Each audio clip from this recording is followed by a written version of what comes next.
there, this is Susie back again in on a Boxing Day actually, so Merry Christmas to you all, a belated one for yesterday, and being a Boxing Day, what could be as nice as talking about plants. So today my main topic is talking about some of these easy care plants. Easy care means something that you buy big, certain height, something that it's low maintenance rather than being high maintenance, and something that you would leave it in a corner and it should survive by itself without to have high attention level. So here's one of the plants that I've got right in front of me called Dracaena Janet Craig compacta. As you can see why it's called compacta, because of the leaves. The leaves are quite gathered together or quite compressed in a way, and it tends to grow tall, and I don't really know the height where it will stop growing, probably 1 to 2 meters. But it is a slow grower, so don't be in any hurry to expect a 2-meter growth in 1 year or 2 years. It might take up to 15 years to get up to 2 meters.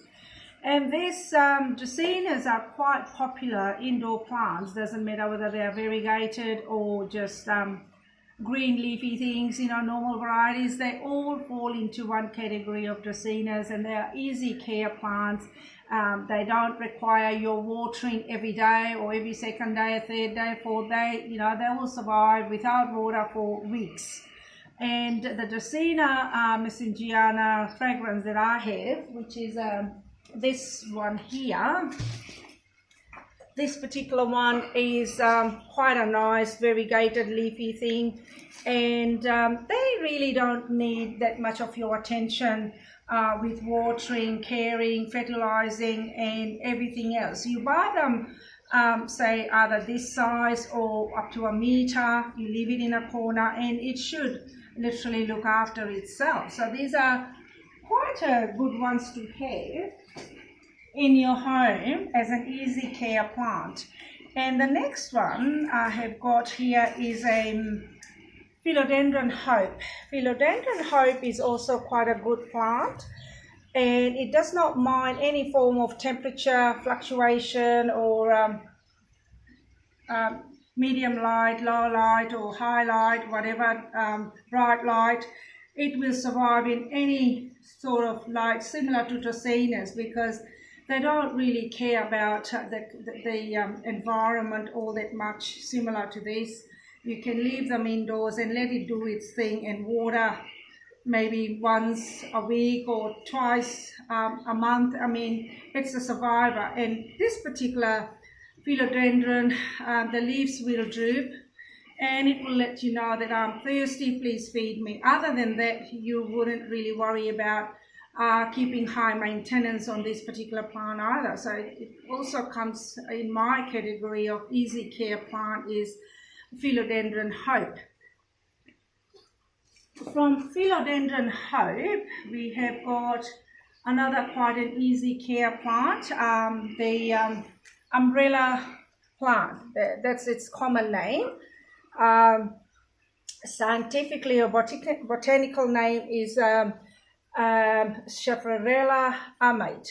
And why it's called umbrella, obviously, as you can see from its leaf formation, it sort of falls like an umbrella, And this plant also will let you know that I need water, please feed me. And you don't need to babysit them, I call them, because if you are babysitting a plant, that means a plant is a high maintenance plant. These are the sort of plants that you buy, hopefully 80 to 100 centimeters or meter to meter and a half, and you leave it in the corner of your house for its lush, beautiful, healthy leaf, and you don't need to worry about watering, taking care of it day to day. So here's the umbrella plant, which is also quite a good one to have in your home, which does not require your attention all the time. The other ones are all these ficuses, or ficuses they call it. I call it ficus because it sounds better to me. A beautiful leaves, the Teneke, one of the best performers of most of these ficuses. You have burgundies, you have ruby, you have robusta, you have the Janet, I think, I can't remember, or is it Louise, whatever it is, the other different varieties of them, they all will do really well. They're easy care. You buy them big or tall and you leave it in the corner of your house or wherever you want and let it do its thing. That you know they don't even need fertilizing all the time. Once a month or once every 2 months you fertilize them, and water perhaps every 2 fortnightly. Most of these leaves will let you know that I need water because they will just droop, you know, they'll just go down in there. Look, when the leaves are standing up, they are nice and fresh, they've got enough water to take care of themselves. And most of my plants here, when you purchase it from me, they already come in big pots, as you can see. 25 to 30, 35 centimeter wide pots, so you don't need to go around changing soil or changing the pot size straight away because they've already done for you. So it's an advantage buying a plant which has already got big size pots, and you just take them home. And if you want a display pot to fit, you can always buy a display pot for them, and they're all ready to grow in their height and in their sizes. And another easy care plant from Susie, so that's another one to look out for. And the other ones are Fatsia. Fatsias are really also one of the easiest plants to look after. You can plant them indoors, outdoors. The plant that I'm just talking about, you can also, don't forget, can also plant outdoors under the shade or under a protected area. They will survive as long as they don't get frost on them. You're away laughing, because they are some good plants to have either indoors or outdoors or on your patios and places like that. But just be a little bit careful if you are in a really colder district where temperatures do fall into minuses.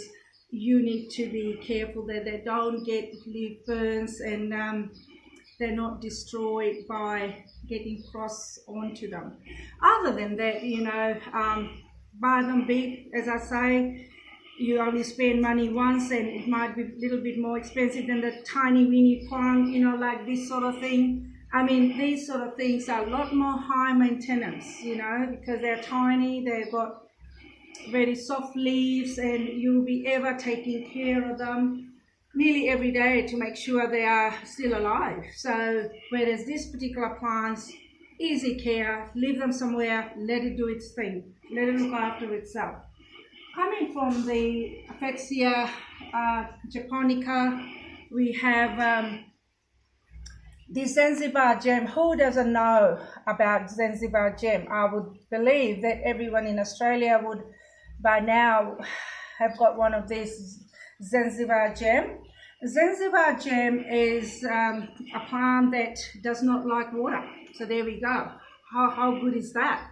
You don't have to run around looking for water for them, even in winter or summer. They prefer to be dry at all times, and put them in dark areas, low light, high light, doesn't matter. It's a survivor. So you can't go wrong buying a nice, decent sized Zanzibar and just watch them grow. I mean, once a month you may feed them with a bit of fertilizer.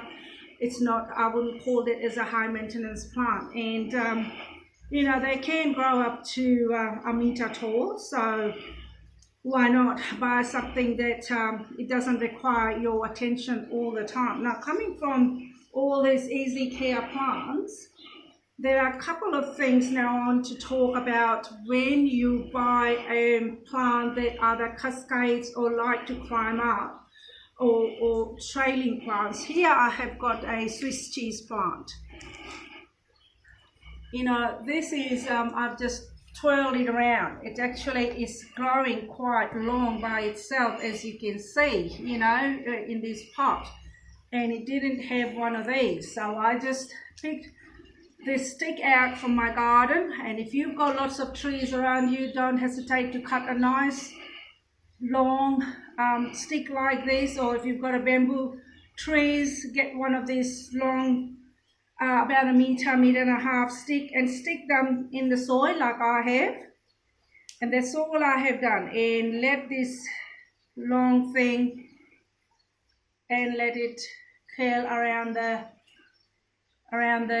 stick. This is what I have done, and it's available at Susie's, and it's called Swiss cheese plant. They're also quite hardy, really, not bad. Perhaps not as easy as the Easy Care plant where you just neglect it and forget about it, and you know it will survive. But this one would need a little bit of your attention, where it would need a nice evenly moist soil all the time. So you may need to look at giving water once a week. And when when it starts to vine like this, these Swiss cheese do have a rooting system between their nodes, so you can start your own rooting area in your home, where you can root them and replant them and repot them and make it more denser look. And this is what you can do. So you don't need to go around buying sticks and this and that. You can go out there in the trees or whatever, cut a branch off like I have here. This one has come from my native wattle tree that I have just cut out and brought it in, and I was just going to show you what to do with this Tratesperma here, the plant which I have got here, which is the Monstera minima. It's the smaller version of the Monstera deliciosa, as you probably know of the deliciosa, which is the fruit salad plant. And you know, you don't need expensive stuff to trail your plants. All you need is a stick.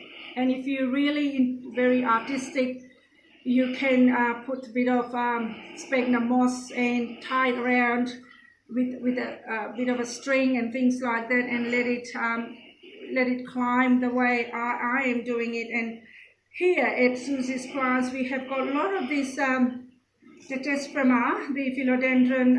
It only says philodendron, but this Monstera epipremnum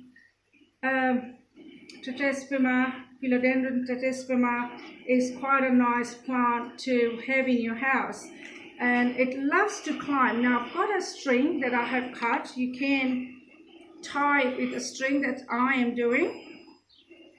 When you buy it from here, most of these plants don't have a totem, as you can see. So these plants are now ready to go on a totem. So if you're purchasing it from me, this is all what I have done. You know, I've just tied it here so that it can climb up. And if you wanted to, you can cut it short if you like. Maybe it is a little bit too long, but you can leave it if you wanted to. I'm more inclined to leave it so that it can climb up the top. But don't forget, both plants and their node, where the nodes are, they do have a root. So you can always you can start having your own propagation station and propagate your own by their roots or by their cuttings, whichever way you like. And you can cut it just beyond or just underneath the node to get more cuttings and more plants. And I think it looks really nice. And I have got heaps of these now ready to be trailed for $25. I think this might be $45. It is $45. So in this size pot, it's $45. And so is this one for $45. And, you know, one of the cheapest method, if you like to call it, to trail your plants. You don't have to go around spending lots of money. Like with this, you can also put a bit of sphagnum moss and tie it with a string, you know, make it crisscross and and have sphagnum moss going so that the roots can attach to the sphagnum moss. This is all today. I was going to talk to you about some of these plants that is available at Susie's, you know, from $25 to $45 mark.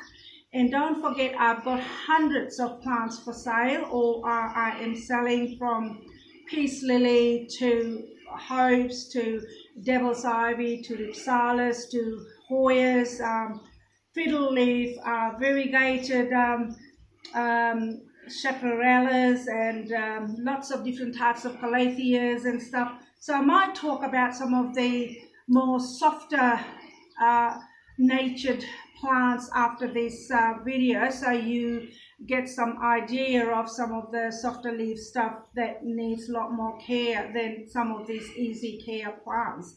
Thanks for watching my video, and see you shortly. Bye for now.